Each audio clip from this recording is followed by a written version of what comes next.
we're going to review the new EcoFlow R600. And I was not excited at all, and I thought it was going to be a chore to review this, but there's an expansion lithium iron phosphate battery. It has an MPPT, and it's in the same price range as a Jackery. So this actually might be a good unit. I'm pretty impressed with the stats, so we're going to do a review today. So first thing I want to test is the expansion battery modules. So we're going to take this apart, and you have to unscrew all of these screws and then slap this little expansion battery on the bottom.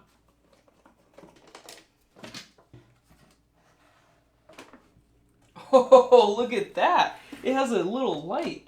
Now you need to add the cover, and then it comes with 4 long screws that you put in through the bottom. Now the screen has a small symbol showing that it's charging up the expansion battery. I also noticed that on the bottom of this battery expansion, there are no more tabs for expanding it further, so you can only add 1 expansion battery at a time. So to speed this up and so that these can balance, we are going to charge it. And we can test how fast it can charge, so this will be pretty interesting. No way! Are you kidding me? 478 watts, you guys. This charges like 5 times faster or more than the Jackery. This is incredible. There is no way people are going to buy other solar generators if this actually works. Holy cow! It's going to charge in 51 minutes with the expansion battery. And while this one's charging, we're also going to charge this one up and add the expansion battery. Now they're both charging and balancing, so we'll come back in about an hour, or actually 46 minutes. It took me 4 minutes to put this expansion battery in, so pretty incredible. Now the batteries are fully charged, and we're going to connect them to increase the inverter output, because I think that is going to be the most interesting and fun test and the newest feature. Individually, these can produce 600 watts continuous and 1200 watts for surge. But if you connect them together, you should theoretically be able to produce 1200 watts continuous. And this feature is called X-Link chaining, and you will get 2 cables, and one of them will go to the top ports of both of the inverters, and then the second one will go to the bottom. So let's hook it up. And now that the inverter output is connected, I need you guys to understand what the company has told me multiple times, that you cannot charge either one when they are connected like this. So keep that in mind. Do not charge with solar, do not charge with AC input. You cannot charge when they're connected like this. This is only for temporary operation of increasing the inverter output, and that's it. Now that they're chained together, we can turn on the inverter, but it's a little tricky. So on the first unit, you want to hold down for 3 seconds. And once this symbol pops up, now you can turn on the other inverter. And then you need to press and hold for 3 seconds on this one. And once you see this symbol on both of them at the same time and it's not flashing, that means that these are now connected and we can add a load. So we're going to add a meter, and then we're going to try to push 1200 watts from these. Alright, 1170 watts eat the AC output. And the inverter output on the screen shows 500 to 600 watts on this unit and 500 to 600 watts on this unit. So this is perfect. Let's see what the capacity is when we run this load down to 0. So they disconnected the X-Link chaining. And so right now this one is at 82% and this one's at 84%. So you might have them discharge at different rates. Also, the symbol for the connection is gone. So that means I need to turn this one on again and then turn this one on second and then wait till that symbol comes back.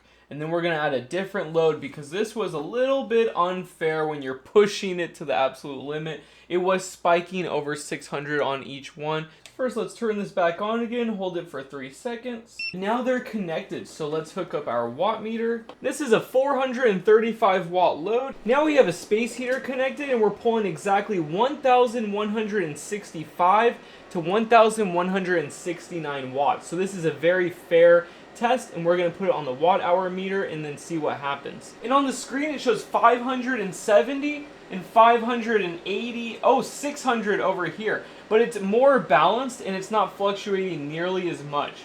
So this is a very fair test in my opinion. So I guess it does not like full output loads. That's a bummer. I wish they could derate these units by like 10% so you always can hit that figure every time. So let's hook up another load that's like 1,100 watts and see what happens then. They are getting pretty darn warm though. Lots of hot air coming out of them. Just like our politicians. Alright, 1040 watts. Let's see if it can actually power this load. Oh, come on, really? So it does not like powering these loads. This is a bummer. Look, we've got a red symbol, but it doesn't show over temperature. I've been checking for that every time. So I guess it just does not like large loads. I would not say that this can push 1200 watts continuously. I was really hoping it would do it. Darn. And these are plugged in all the way. Like, I'm trying to find a problem here, but I don't think there is one. Alright guys, 900 to 930. This should be very easy. Let's see what happens. Alright guys, this one turned off, and this one's still running the load all by itself somehow. I'm not that impressed, you guys. 900 watts, it should be able to power that. I mean, we are 300 watts under what it's rated for. This is just silly. Alright guys, we're going to plug it into this model and see if it makes a difference. We're pulling only 930 watts. Let's see if it can actually do it. No way, really? 0.04 kilowatt hours and it can't power it. Oh man, it's only 900 watts. Alright guys, I'm not a fan of this chain linking thing. I don't like it. Let's go on to the next test. That's silly. So when these are chained together, I wouldn't even say 900 watts. I would say 800 watts. But each one is rated for 600 watts each. So is it worth it to do that chain linking for an extra 200 watts? I don't think so, unless it's an emergency situation. But yeah, I would not rely on that for daily use. Absolutely not. I really thought it was going to push through that second test when I made it easier for it, so that's just not good. Now the next thing that we are going to test is using them as an uninterruptible power supply, or a UPS. And I actually like this method of chaining because what you do is you only use one inverter output and then you charge them both simultaneously with an AC input or a solar panel array. So with the last method that we had, we cannot charge either one of them. But with this method, we can charge both of them at the same time. So I think this will be a lot more useful and more practical for most people. And it's easier to do. So you just connect the charger to this one, and then we connect the AC output of this one to the charger of this one. And then you just need to turn this one on, and then both of them will be charging simultaneously. The max allowable capacity of chaining them like this is 3 units, so do not exceed that. And look at that, the wattage has increased over here. So 653 watts of input, and over here 492. So you can charge both of these very quickly when they are linked together like this. And you can actually use these numbers on the screen to calculate the loss of efficiency when charging through this chaining method. So we have 563 watts over here and 496 watts over here. So you just divide those numbers and you can actually figure out what the loss is. But there's also going to be more losses. So with this charger over here, there will be another loss. So I'm thinking that it might be better to do a DC to DC linking for UPS. So we're going to take the DC receptacle over here and connect it to the solar input over here and see what happens. It is current limited, so I think it should be fine. So it actually works, you guys. DC receptacle output is 132 watts, and over here we have 118 watts going in. And that equals 89%, so you save a whole whopping 2% of efficiency, and it's at a very slow rate, unfortunately. So instead of like pushing 300 or 400 watts, we're only pushing 100 watts practically. So that's not that good. I would actually stick with the AC charging method just because there's only a 2% difference. But it really depends on where the watt meter is located for the DC and the AC output. So maybe, I would imagine under most circumstances, the converter system or the DC voltage changing circuit would be more efficient. There might be more steps that are not being computed by the watt meter on the screen. So I would imagine that the DC is more efficient, but yeah, it's only 100 watts. So I would not recommend doing that anyways. I would stick with the AC inverter method even though there are more losses. Now the batteries are fully charged and we're going to connect a 600 watt load and see what the total capacity is when these are linked together. So we're going to disconnect the AC charger over here first, and then add the load to this one, and then leave this inverter on. Now the load is connected, and we are pushing 596 watts. So we're going to run this as long as possible and see what the total capacity is. I'm going to actually move these so that they can get a lot of airflow. And here's the meter showing 596 watts. And then we're going to do the kilowatt counter and see what the capacity is. We just started the test and this one is not charging. I keep having this problem. I always have to turn it on and off and reset it, and then it will start charging. But yeah, AC inverter is on over here, AC inverter is on over here. This cable is connected to the charge port and it's still not charging. It shows 0 watts of input. So we're gonna pull this out and put it back in, and I can't get it to charge. We have 90% over here and 100% over here. Again, AC receptacle is on. It's a direct connection to the AC input, and we are still not charging. So what we're gonna do is stop the load and stop this test at 0.03, and then we're gonna let it start charging, and now it's actually charging 200, 300 watts. And now that it's charging, we can add the load. So let's turn on the inverter and then add the meter. But remember, oh, look at that. The input dropped to 0, so now it's not charging anymore. So I cannot use this as an uninterruptible power supply, at least in this test. Look at this, 0 watts going in, 595 watts going out. And even though we are still under 600 watts and this is rated for 600 watts, it might be going into some form of overload protection and reducing the charging limit, just like on the EcoFlow Delta. When these warm up, it will reduce the charging, and maybe it's turning off the charging entirely. So I'm going to reduce the load, and instead of 600 watts, we're going to do a 500 watt load and see if that changes anything. So again, we're going to turn off the inverter, let it start charging back up again. And now it's charging again, so let's add a 500 or 450 watt load. Now it shows 460 watts on the screen and 470 watts at the receptacle. And look at that, the charging stopped again. So I don't think I can use this as a UPS. And the whole point of an uninterruptible power supply is if the grid power goes down, it will power your loads continuously. And if this is the case, when you have two of them linked together and one of them stops charging, let's test just for a second what will happen if we put an AC input into this one, if it will start charging at both of them again.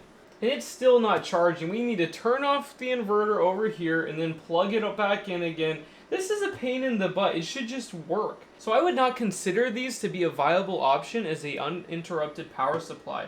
I cannot recommend this. This is giving me too many problems. Now we're going to do the same test with the EcoFlow Delta. It is now powering the charging over here. We're going to turn the inverter on and plug in a load, and it did it again. But this time it did an overload. So it's at 0 and 0. So yeah, you can't do this with this model. Let's try it with this one. Oh, check this out. So with the EcoFlow Delta, I actually tested this previously, but it does work as an uninterruptible power supply. So we have an input of 1300 watts and an output of 700 watts. So it's charging while the inverter is on. So yeah, this actually does work. Let's link a second one and see what happens. So this is actually working. We have 1800 watts going into this unit, 700 watts going out, 700 watts going in, and 700 watts going out. So this can actually work as a chainable UPS. So that's awesome. I don't know why I cannot get it to work on the R600, but this worked instantly. So yeah, EcoFlow Delta is the clear winner in this regard. And that's a lot of power, guys, 1800 watts. And it's still charging both of them. So this is nice. This is how it's supposed to work. Now we're going to link these with the DC connection. So the cigarette car lighter of this one will attach to the solar input of this one, and we'll see what happens. And look at that, 80, 100, 100 watts. So this actually works as a DC UPS as well. So it's actually working. How cool is that? Yeah, I like the EcoFlow Delta more already. This thing is powerful, man. Now we're going to test the solar input. So I clipped off the MC4s, and we have the XT60 receptacle, and we're going to connect it to a variable power supply. And this is a 30 volt 10 amp power supply, and the max that this can handle is 25 volts at 10 amps. So this is a perfect way to test the solar input. So first we're going to start with 12 volts, and you'll notice that the current is rising. That means it has a buck-bust converter, so if it needs to boost the voltage from like a car cigarette lighter adapter, it can do that through the DC input. Now we're going to increase the voltage and see if the MPPT does work and what the working voltage output is. So we're going to increase the voltage. Oh, and now it's going into like MPPT mode around the working voltage of a 12-volt panel. So look at that, now the current is rising back up again. And you can watch the MPPT track the power point. When I change the voltage, it decreases the current and then it boosts it back up again. So this is a very intelligent converter circuit design for this application.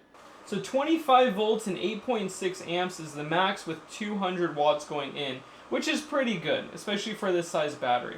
That means it can charge in an hour and a half if you do not have the expansion battery module. But if you have the expansion, it will take 4 hours to charge, which is pretty acceptable. The Jackery takes about 7 to 9 hours. And with realistic conditions, it only produces like 60 or 70 watts. So yeah, this is a world of a difference for this size generator. This beats everybody out there. So that is very impressive. Something I'm curious about is after the UPS testing and seeing how it doesn't like charging while there's a load connected, if it cannot power a load while a solar panel is attached, then this thing is pretty much useless. So we're going to test that next. We're going to add a solar panel or the power supply, and we're going to power a load at the same time. So now we have a load connected in the power supply, and let's see what happens. So right now it's only the load and it is not charging. And we're at 25% state of charge, so this should start charging no matter what. Look at that, overload? Why? Why is it overloaded? This is a small load.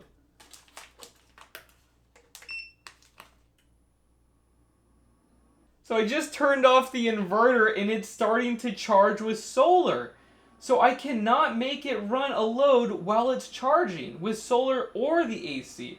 This is a very bad sign. So let's turn on the inverter, connect the load, and let's see what happens. Look at that, it's dropping to 30 watts.